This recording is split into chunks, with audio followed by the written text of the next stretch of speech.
Hey everybody, this is Matt from the Love Tubcast, and today I'll be starting the first of many, hopefully, individual piece videos that I have discussed with the other guys that we'll begin working on a personal basis, you know, on our own.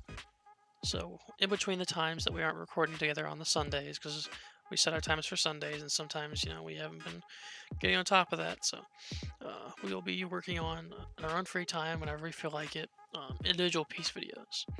I had the inspiration the other night to bring up the topic. They all went with it. It was fine. It was cool.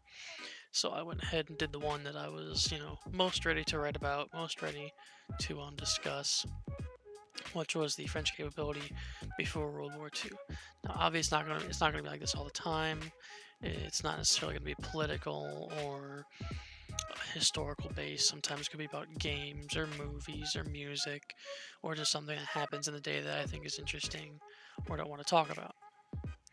But today, I've written essays on this stuff before, as I'll discuss later on. But I've been relatively engrossed in military history of the early 1900s for a good portion of my educational career. Since back in shit, what was it? Must have been early, like fifth, sixth grade, when I had a World War II book I carried around in middle school. But you're probably typing already or thinking, if you're too lazy to drop a comment, is Matt really about to beat the deadest horse of all time? Well, yeah, I am. I want to beat this horse till my left. I want to beat this horse till my left leg goes completely numb. Most of you already know the basics of the situation the French had to deal with in the interwar years. Demilitarized the Rhineland, and they started construction on the Maginot Line. And everyone else knows the conclusion of what happened with all that preparation when the Germans came to Netflix and chill. They sent the probing army into Belgium, which the French met with their cock and balls out as the main German battle group slipped around and through the Ardennes and knocked on the French army's back door. This generally made the Maginot Line obsolete, but whoops, the German army's on the other side of the giant guns and walls. How are the guns and walls going to help if they're completely useless? And that's what the entire problem with the Maginot Line is. It was great, it worked when it was attacked, but if it's attacked from two sides and the guns aren't faced in a certain side, it's completely useless for it if you can just, have someone knock on your freaking back armored door and just walk in without getting shelled by heavy artillery. Now, some of you are probably thinking, oh, it's just an easy fix. They just expand the Maginot Line, or they just, don't be so dumb, herder, mobile infantry. And I'm like, maybe, but it's a little more complicated than that because the French incompetence or their reliance on Germany's obeying their predetermined strategy is what really got them. Is that, they're like, well, the Germans are going to have to do this because that's what they did last time. And it's not how it worked out. I was guided to these sources and encouraged to read about the French situation by one of my college professors, who was an expert in Napoleonic and post-Napoleonic French military conflicts. I subsequently wrote the paper for that class on the topic following a week or so of discussions with my professor and fellow classmate.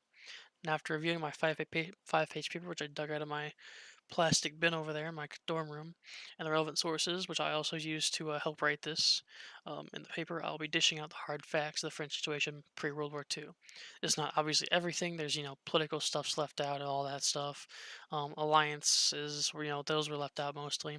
This is like in France itself. What's going on in France and the military leadership with the military itself? What happened and why were the French in this situation when World War II broke out? So where do I start? Where the fuck do I start?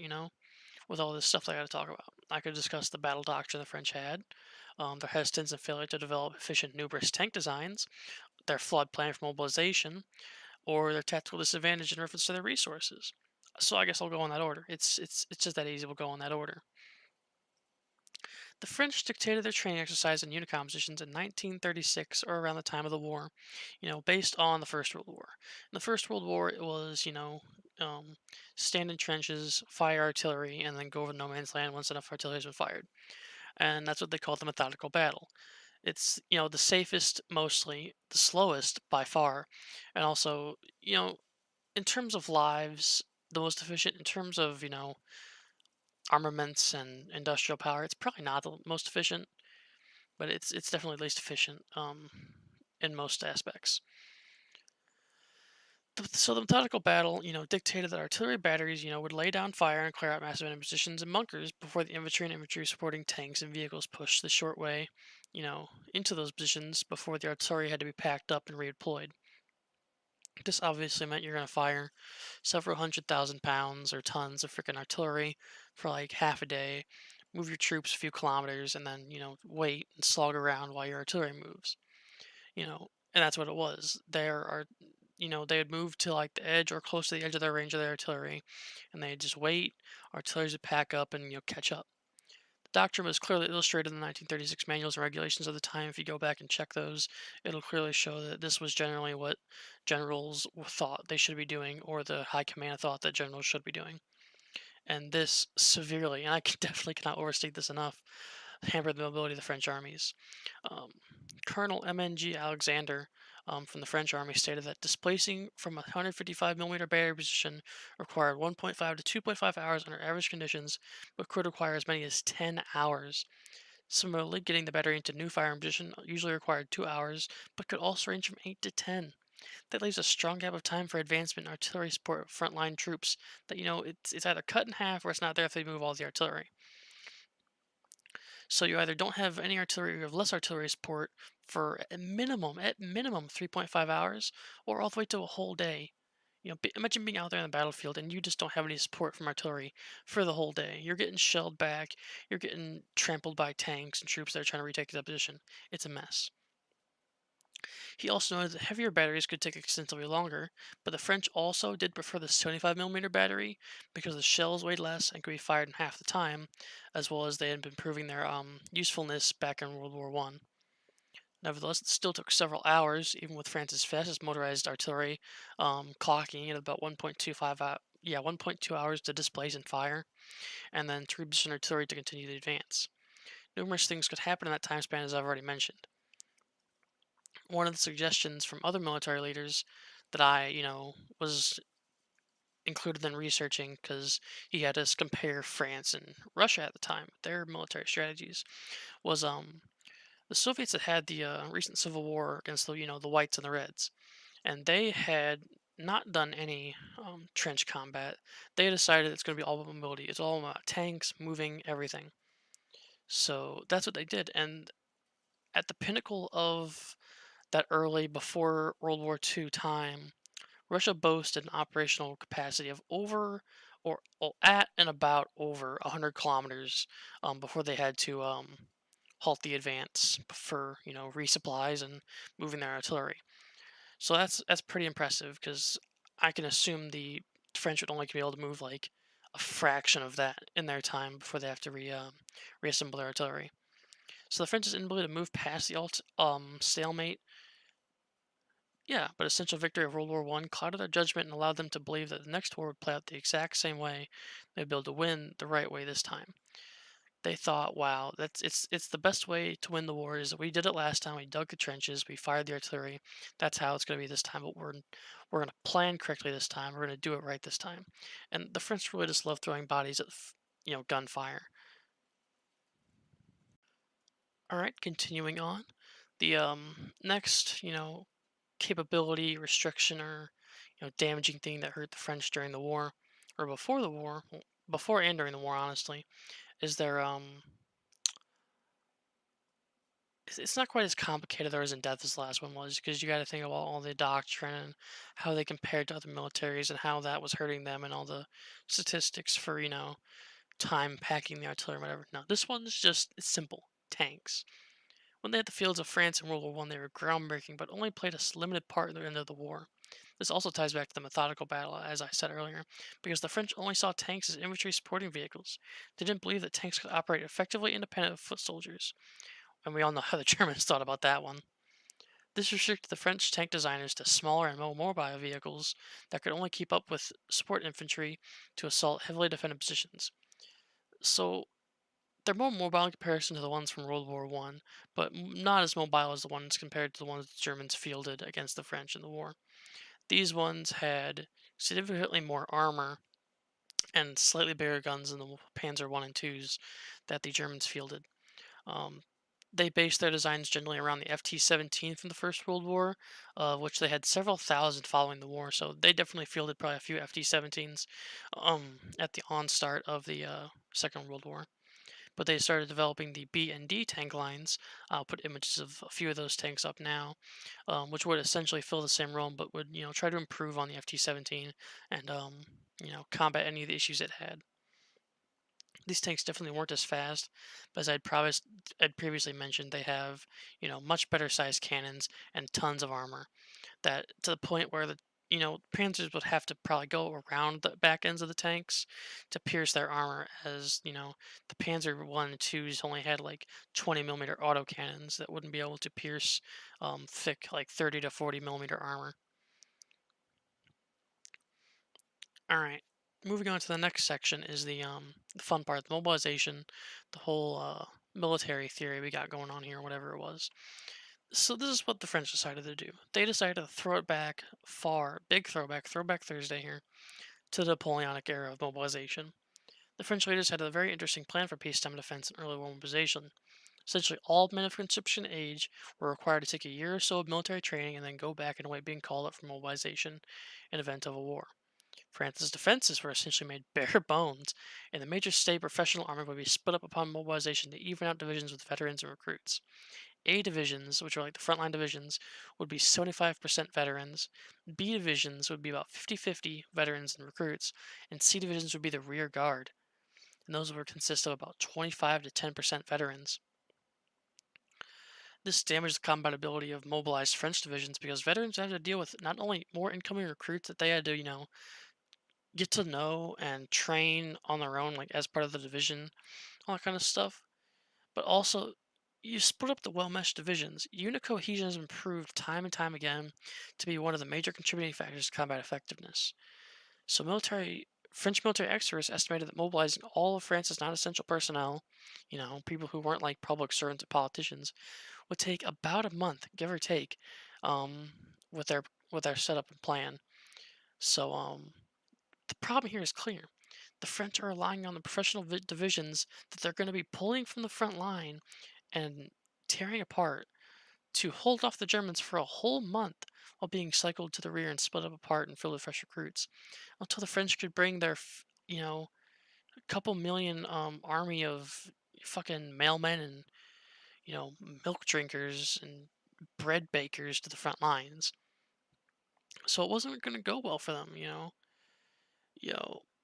the French army, when it's professional, probably had just a few 100,000 troops.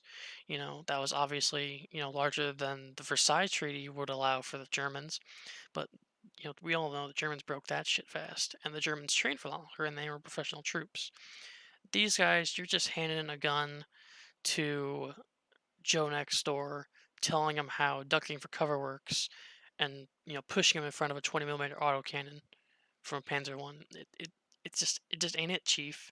You know, it it wasn't a bad idea, but if they had just done other stuff to, improve upon the mobilization tactic, it would have been better. But the way they had it, it was just picking men out of bread shops and whatever they were doing just to fight a war that they obviously weren't ready for. All right, finally, the large strategic disadvantage for France fighting Germany was its resources. Not only, its natural resources, but also its industry. So if y'all look at the map I'm going to put up, if you look at the little Maginot Line area, the land between that and north of near the Ardennes was generally, if not mostly, all of France's coal and oil supply at the time of the war. And then, the few hundred kilometers back from that is Paris. And Paris and surrounding towns are the largest at the time industrial centers for France. So if the mobilization thing doesn't work and they can't hold off the Germans, they've lost a large percentage of their resources to field tanks and aircraft and fuel their navy and everything else they need to keep the fire running. And then, once they take Paris and they start shelling Paris, there goes all the industry to build guns and build tanks and all that kind of stuff. So, the Maginot Line only bordered between Germany and France. But the Ardennes was missed. They missed Belgium, and that allowed them to get in there and take those resources that were needed. The French were heavily reliant on those, and they didn't defend them like they should. I mean, the Maginot Line, obviously, but it didn't do a good enough job because some of the resources were, at times, only 1 kilometer from the German border. How are you going to defend that? How are you going to defend your oil rig or your coal mine from artillery or bombers or, a quick tank attack if you only have 1 kilometer of room to defend? It's not going to be good, and it's not going to work for you. It was a major handicap for the French, and they really had to look out for that. And it was another factor as to why they were so, you know, into getting the Maginot Line built, was to help defend those areas so they wouldn't lose them again, like they almost did during the First World War. All right, almost done here, guys. Quick recap: incompatible doctrine, improper use of tanks and tank design. Mobilization plan was a stretch, and their resources industry was dangerously close to the front lines. Now, I'm going to throw some good things at the French. The French get, mocked up and all up and down all the time. White flag boys fight with baguettes. Whatever. But the Maginot Line was a good idea, and the only problem with the Maginot Line is it wasn't extended. It wasn't big enough. They should have, bit the bullet, extended it across the Ardennes, extended it across the border with Belgium, because we all knew Belgium was going to take the L. And they should have done that. They should have heavily relied on extending the Maginot Line and building it up, and being able to use those divisions to hold off the invasion until the mobilization was ready. The forts were fantastic. They really were. Um, they were equipped mostly with 135 millimeter guns, and those are like decent sized pieces of artillery. Not to include all the small forts and the machine gun nests and all that kind of stuff. These things were ready to lay down some fire. And they could take a beating too. Tons of them had, at most, on some of their armor pieces, 3.5 meters of concrete and steel. 3.5 meters. That's like almost 2 people thick. Like foot to head, 2 people thick. That's almost 3.5 meters. Like dead ass. Hold on, let me do a quick calculation on the fly here. Feet to meters. Now I'm like, 5'10", so like 5.8 feet. That's 1.7 meters. So almost two regular sized people is about head to foot how thick the fucking concrete was on these, forts. And you can forget about Panzer II's piercing through that fucking armor with just a 20 millimeter autocannon. You can bet your life that probably not even a full tank of magazine of 22 millimeter cannon fucking ammo could pierce a hole in that fucking fort walls. And those 135 millimeter guns had some good range on them. The forts would probably get hit decently by 145 millimeter artillery guns, but those 75 millimeter guns that, had to get a little closer, those aren't going to make it. You're going to shell those artillery pieces out of the fucking water before they get close enough to start laying down fire on you. Well, the Germans mostly used the 145 millimeter gun anyway, so 75 millimeters weren't that big of a deal in consideration. So you may be asking me, oh, wise Matt of, college knowledge and, college educated, all that kind of bullshit, hyping myself up for no damn reason. How would you have led France? How would you have done it? You know, it's not that hard, honestly. As I said before, extend the Maginot Line. Easiest thing, extend the Maginot Line. You know, increase the standing army size from like probably 500,000 troops. Make it 500,000 well-armed troops that you can have defend the Maginot forts, and then once the enemy has been stalemated, start recalling them and have them switched out with the mobilization of a million. Extending the enlistment time so that people who are called up have not just 1 year of training, but 2, 3, 5 years of training. So they definitely know what's going on and they're not like, out of whack of what's going on. They are up to date on what's going on. And, fix their doctrine. The doctrine wasn't going to work against the Germans. The Germans were going to run circles around them. And sometimes they literally did. It wasn't going to work for the French to try to combat the mobilization of the, Germans with just standing in the ground and shelling stuff that the French are trying to do. They needed to realize that the Russians had invaded on military doctrine and were going all mobile. The Germans are following the same path. They were just, stuck in their heads. And the best way you could freaking change the council's mind would be jamming their heads against the freaking thing like a salt shaker, just smacking that against the table until they change their minds. But that was the state of France before the German invasion. Poor doctrine, poor tank design, exploitation of tanks. Mobilization plan was too risky. Resources were too close to the German border. It wasn't a good dice roll for France at that time.